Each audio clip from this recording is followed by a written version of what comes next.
Elijah puts it all on the line. Ahab's famine discipline had gone on for 3.5 long years. Ahab and Jezebel were just as bad as ever. They had continued to try to hunt down Elijah, and Jezebel had tried to kill all of God's prophets. But Elijah was content to live in the wilderness, helping a widow and her son. He didn't need to feel like he was busy accomplishing stuff all the time, so he waited quietly and patiently until finally, one day, God said to Elijah, "Elijah, go to Ahab and talk to him. It's time for rain." So Elijah left Zarephath and sent a message to King Ahab. "I'm back." When Ahab went out and saw Elijah in the distance, he shouted, "Hey, is it really you, the troublemaker of Israel?" But Elijah replied, "Israel's trouble isn't my fault, it's your fault, because you have stopped obeying the one true God and are following those false god Baals instead." Then Elijah said, "Now send out messengers to assemble all of the people of Israel before me at Mount Carmel, as well as the 450 prophets of Baal and 400 prophets of Asherah's poles, Jezebel's friends." Ahab did just as Elijah said. I reckon Ahab was tired of the no-rain situation, huh? Elijah stood up in front of all the people and talked to them. "How long are you guys going to limp between two opinions? Wavering back and forth, back and forth? If Yahweh is the one true God, then follow him. But if Baal is, then follow him." But the people just stood in complete silence, staring at him. They didn't say a word. Have you ever been slow to make up your mind about something, so you just sort of freeze and stare, thinking back and forth, doing nothing? This is what the people were doing. Elijah continued, "Here I am, the only prophet of Yahweh left, but there are 450 prophets of Baal. So what if I do a little competition with these so-called prophets of Baal? Somebody bring us 2 bulls. Baal's prophets get to set up an offering on their altar, and I'll set up an offering on my altar. You call on the name of your God, and I will call on the name of the Lord Yahweh. Whichever God responds by sending down fire from heaven to burn up the offering on the altar will show that he is the true God and will be the winner." The people thought this sounded like a good idea. They said, "Yeah, that's fair. Let's do it." So Elijah told the prophets of Baal, "You go first. You've got the most people. Pick your cow and get it set up. But don't light the fire yourselves. Call out to your God and have him light your fire for you."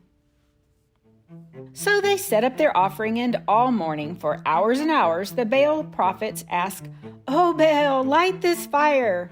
And they cried, "Oh Baal, make your fire burn." And screamed, "Oh Baal, send your fire, send your fire." They called and called out to Baal to send down fire from heaven. They ran and danced and jumped insanely around the altar they had made. They thought if they could just yell louder or jump higher or run faster or be crazier, that Baal might actually answer them.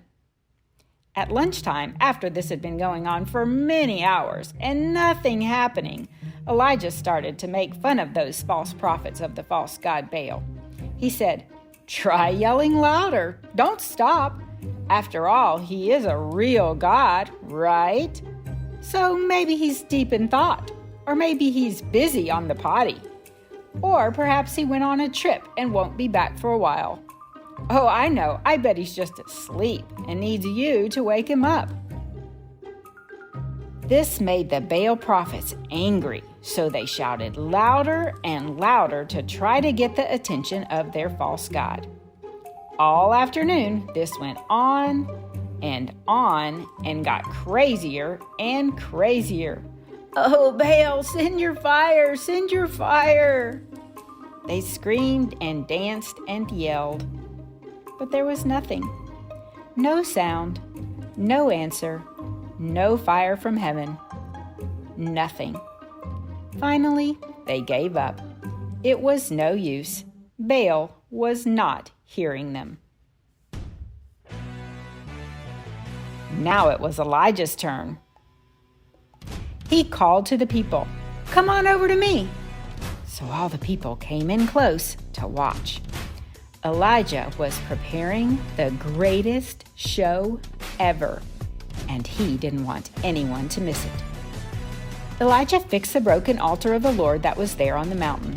Then Elijah took 12 stones, 1, 2, 3, 4, 5, 6, 7, 8, 9, 10, 11, 12, one for each of the tribes of Israel, and made another altar to the Lord. Around the new altar, Elijah dug a huge trench. Then he put the wood and the cow sacrifice on the altar.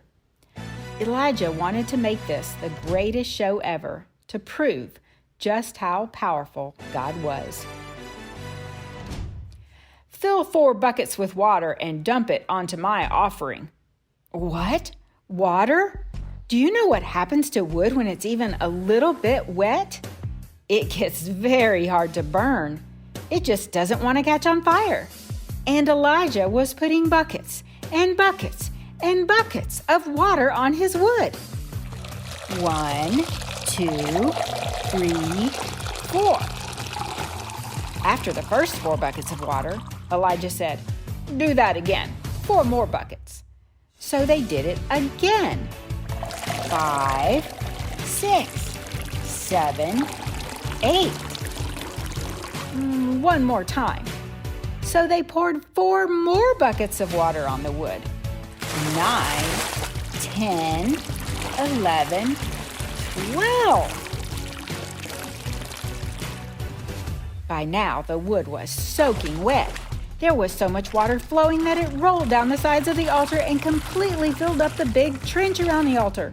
That's a lot of water. What was Elijah thinking?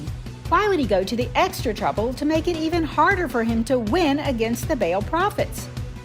Well, he needed God to step in and help anyway, but now he absolutely needed God. Even if you had a big torch, you wouldn't be able to light that wood because now his wood was soaking wet.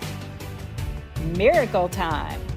Elijah saw how the people limped around between opinions, and he knew more words wouldn't help them. He knew he needed to go big or go home. He would have to risk everything so God could do something spectacular. He wanted it to be clear, beyond a shadow of a doubt, to every single person that God would be the one to light this fire. No excuses, no explanations. He wanted the people to know, with God is where you want to be. Elijah stepped toward the soaking wet altar and prayed calmly. O Lord, God of Abraham, Isaac, and Israel, prove to these people today that you are God in Israel, and I am your servant, and have done all these things because you told me to. God, answer me so that these people will know that you, Yahweh, are the one and only true God, and that you have come to win back their allegiance. God, light it up. Boom, baby! Fire from Yahweh fell down from heaven. Have you ever seen fire falling from the sky before?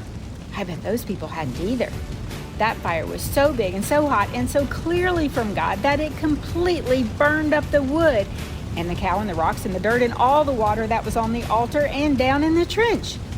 All that was left of all that stuff was just a little pile of ashes. Whoa, normal fire could never do that. When all the people saw what had happened, they weren't frozen with wavering over what to do and who to believe anymore. They threw themselves down with their faces on the ground and said, "The Lord, Yahweh, is the real God. Yahweh is the real God."